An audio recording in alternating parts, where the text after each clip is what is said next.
great job. Keep doing what you're doing. How you doing, Grandpa? Doing good. So you'll see up on the screen the latest grandchild for Dave. So you see the stats? I've got the stats up there. Yes. Bennett, Wilder, Berdan, Stubbington, thank you. Yes, so you can say his name. I love his name because you can go, Bennett Stubbington. It's like an English kind of, yes. Anyway. You know, I think we should change seats for the people at home. You got a clear shot right through to me. Let's change microphones and chairs. This is fun. Yeah, for the people at home, I want them to be able to see you. Okay, so Kylie and Zach are enjoying having a baby at home. Exactly 8 pounds. Yes. Like right on the dot. And so Dave sent me these stats. So you seem pretty impressed that it's exactly on the due date, June the 30th. And that 2:22 seems to be like an impressive time. Yeah, really the reason why I said it's on his due date is the fact that will probably be the only time he's on time. Is that a family trait? Absolutely, it's a Berdan thing. Like I was surprised I was here on time, you know. I knew you'd be here. Oh, just what a cute baby. Like you can see Kaylee's eyes there, and then there's a bit of you with the thumb sucking. Yeah, absolutely. What's that? Absolutely. Well, we've got some questions for you, and we have baby pictures for each of the questions. Nice. For anyone who doesn't know, we've done this a few times now, and I always enjoy hearing updates about 37 Frank, what it's been doing. So the first question, let's just jump right into it. All right. The crash bed minister, here it goes. Oh, it would have been good if, as I was saying the word crash bed, it crashed. I thought they were talking about Jenga. There we go. Jenga's next week. Yeah, oh, okay. Yeah, crash bed's up and going. The youth center's been busy and open for a few years now. Yes. Well, like 4 years now. Yeah. I think. And the vision is just love the kids, serve the young people, create a community of hope. So just tell us more about how it's going. Yeah, it's an incredible thing. We first started this, the vision of it, and it was around physical needs. And of course physical needs are huge. Crash Bed provides a huge physical need of a bed. And then there's the food and clothing and toiletries that we provide and laundry, all those things, right? But as we're going, this is hard, I want to look at it, but anyway, as we're going, I realized that the love and care just transcends from physical to the fact that each one of these kids wants to be seen, wants to be known, accepted, belonging. It's huge for these youth to really, and I'm not talking just street youth that are down and out, I'm talking all of the youth. And it's incredible the transformation we've seen in that vision that once these kids understand that they're loved and accepted, they fall into this community of trust. And we see just so many times how they're now bringing us their problems, and we can give them a voice of morality and reason and goodness and truth. And then, we have kids bringing us homework, and we put it up on the fridge when they get good marks. To celebrate. Yeah, like it just transcends all of that. And we have so many good stories. I can share a few if you want. Please do. We had this one young man who just down and out, no hope, nowhere to go, and just started coming every day and would sit there all day, right? We're talking 11 till 9 at night, the whole time we're there. And slowly we just kind of gained trust and started speaking into their life, and maybe you should do more physical activity, maybe you should do can we help you go get a job? And so eventually all this trust and hope, this youth got hope. And then they're out, working with someone to get a job now. And now they have dreams of going to be an apprentice to work on cars. And it went from nothing to completely stuck, hopeless, to I have a future. And that just comes from loving and feeding and laughing and just spending time. Like those intangibles that you can't quantify. Exactly. So easily. I love that I hope we get to a world where we're completely past the children should be seen and not heard.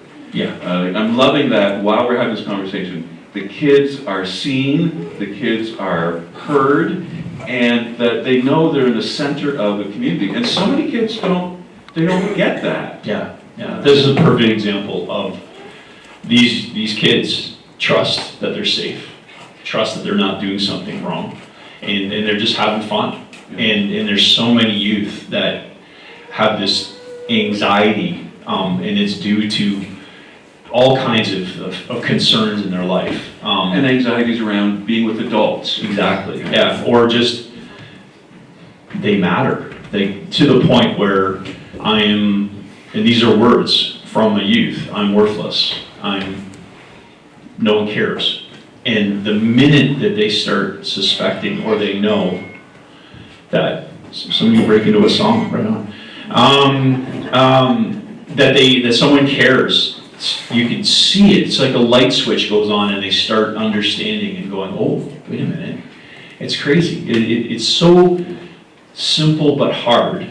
I have some quotes here from actual kids that I want to share if it's okay. Oh, yeah. These kind of go with the stories, but these are actual kids. These are actual kids. They're actual real kids. And they've been shared publicly, so I can share them. So, all of you individually are special to me. You all helped me get better, and this will forever be a safe place for me. So thank you guys so much. I don't think I'd be here today if it was not for all of you. I love you guys. Yeah, and it's easy just to jump over that I wouldn't be here today. I may have killed myself. Absolutely. If I didn't find this love and I didn't have a place where I mattered. Yeah, and that's not a dramatic statement. That's actual fact. I know the history, so. Since I started going to Frank's, it has always been a safe place for me. Hear the word safe a lot. And somewhere that I can go to feel better and happy and not alone. Frank's has the most welcoming, kind-hearted staff of any other place I've ever been to. Anytime I'm struggling, whether it be mental health or just personal struggles, they've been there as a shoulder for me to lean on. Their goal is to make everyone feel seen, heard, and valued, and they do one bleep of a job. I love the staff dearly, and every person who comes gets something amazing out of it. And last one, I actually love this place. It's for those 21 and under, and all the workers and volunteers are such sweet people who are all genuinely doing what they love. They're always there to lend an ear. So when you're reading that, there's parts there where you're kind of holding back and choking up. Absolutely. Don't do that to me. Dude, I had it reined in. These kids will never know how much they never know how much you actually love them. Which leads me to probably segue into our next thing that we're going to talk about. The one major need of Frank's Youth Center is crash bed and volunteers. What is the different stuff? I like the picture of the thinking pose. So which leads me into, and I'm going to continue what I just said, was these kids will never know how much you care and how much that you actually do love them, to the point where you get emotional and you get choked up, and all that hard work, when you hear them say stuff like that, it just validates, not that I need a pat on the back, but it validates that we're getting through, that some hope and light is being shown in their lives, and that maybe, like you said, that safe peace. I'll give you a pat on the back. Thank you, sir. But Yeah, which leads me to volunteers. This does not happen without a huge army of volunteers. We just had a barbecue at my house last night, and we had 14 volunteers come out and just celebrate our community of volunteers together. We're a family. You cannot love these kids the way we do without becoming a family behind them. And there's so many different volunteer roles. There's simply, coming in and cooking and just being in the kitchen and helping be part of the mechanism that I've watched volunteers come in and just start in the kitchen, and now they just can't wait to go out and be with the kids. Yeah. And these are people that said, I can't be with. I'm too old. I'm too old, yeah. And then the crash bed. In order to provide that very, very basic piece of a bed, we can't do it by funds from the government. We can't do it by funds from the municipality. And in order to staff that, I would literally have to fundraise every day. So how do we do it? We do it by, we have a staff person that has to run volunteers who are on call. Some of them are once a month, some of them, and we have those volunteers, and they come in if they need to, and they spend, 2 of them, and they spend the night with the youth. And that's a huge piece. And right now, because of summer holidays, Joe, raise your hand, Joe. She's my crash bed director, amazing child youth worker, just awesome. Can she bake? Absolutely, you know that. You spent how much on a cheesecake? Not enough. Anyway, but she has to do this in order so that we can provide that simple service, and it all takes volunteers who care. And especially, like I said, we have cooking, cleaning, people that come in and just talk with kids, just supervision. We have fundraising, administration, you name it, there is a job for you. And our love is to find that niche for that person. And which leads us to... Look at that car seat thing. I love that. I wish I could have that. Have you done the car seat thing? Like, have you successfully placed the baby in the car seat without looking like an idiot? Oh, no. It's all... Too complicated. And then he gets mad because you're waking him up and you're moving him. Yeah, he's not... Volunteers people can be afraid that there's training that's above them or beyond them, or that they're not able to do. I can't do that. So what is the training for crash bed? Crash bed is first aid, and we do a special, basically it's the name's gonna scare people, but it's a suicide prevention course. But what it does teach you is it really teaches you how to listen and talk to a youth that's in crisis. And that can be any crisis. And it really just teaches you, it's a 2-day course, it's a lot of time, but it's worth it. I think it's designed for peers. It's designed not for the professional, it's designed for the Exactly, yeah. That's the biggest obstacle we have to overcome is these stories that people make up. I don't have enough training, I'm not good enough, teenagers scare me. These are real, these are all real. I'm too old, I'm this, I'm that. And what transcends all of that, and I've seen it, I've watched it, is love. If you walk into any one of those places and you genuinely care for that teen, and it could be simply, here's your pizza. That's the only connection you have, but you love them. Yeah, you can have all the training in the world, and you have not love, you're just a clanging cymbal. Amen. The kids know when someone's is genuine. Yeah. Yeah, and then I watched, I'm only going to work in the kitchen, Dave. I can't talk to teens. And I've watched that person grow, and they start to learn all the names And they start to, then all of a sudden I turn around and they're out playing Uno. Who can play Uno here? Come on, all of you can play Uno. It's a card game, yeah, you guys can play Uno. And it's just having these conversations, and the next thing you know, before you know it, you're having conversations about my mom and dad treat me like this, and what do I do about this, and it's amazing. The training's just simple. It's that basic first aid that most people have had in their past, and the suicide prevention. How to listen. The assist program is just simply, how do I listen for things that hints, echoes, someone may trial balloon an idea, and how do you just have a frank conversation with someone that is focused on, well, what is keeping you going? Yeah, you really turn the conversation around to, you do have stuff to live for, really.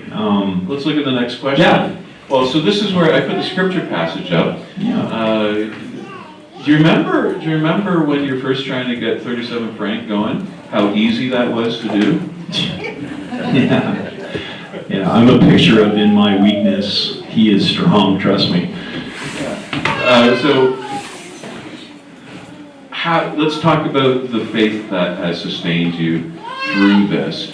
Talk about what have you learned about your weakness and God working through you? Yeah, so if anybody knows my past, I am not a public speaker at all. I used to be deathly afraid. I said my speech in front of the school when I was in grade 7, and I literally looked at the ceiling the whole time. And like literally dug my fingernails, like just deathly afraid of it. And then as time gave by, and then also this fear of peers. You're walking into circles. I'm not a social worker. I'm not a seasoned pastor. I'm walking into churches, and I'm walking into social work networks, and I'm walking into the mayor's office. And inside, I'm quaking. Like, I'm not qualified for this. And then I pray, because I know he is. And I just go, okay, let's do this. The kids are important, and I know you got me, and I walk in with that faith. I mean, the minute that we lost our first building, and the town said, you don't fit the vision of downtown. I mean, now, if anywhere there was a time to quit, that was it. And I said, nope, this is too important. So we just kept walking, and we kept talking. There's only one place that comes from, Yeah, I am content with weaknesses, for whenever I'm weak, then I am strong. Yeah, and if anybody talks to my wife and Joe, administrationally and organizationally, I am the worst. To the point where people hate me in the office. I'm a mess. But in those weaknesses, God has provided so many people to come alongside me. And that's the fun of it, is discipling. Can I speak for that for a sec? Yes. Discipling. Everyone's got these programs. It's like 7 steps to discipling. And honestly, discipling is coming in, walking with a person and doing life with them, and volunteering. Every single person that comes in and volunteers, there's a transformation that happens. Speaking of transformations, I think you just got, I thought it was going to go the other way. Darn, I was going to kick it. Oh, thanks for that. I'll imagine how good that was. This is the slide where I'm supposed to present you with the check that we have prepared, that I forgot to get out of the other room. In my weakness. So there's a check somewhere. Yeah, no worries. 37. I know where you live and work, so it's okay. You can find me. Thank you, Dave, once again, not only for the sermon interview, but for the work that you're doing that leads us in so many ways into ministry. God bless you in what you do. Thank you.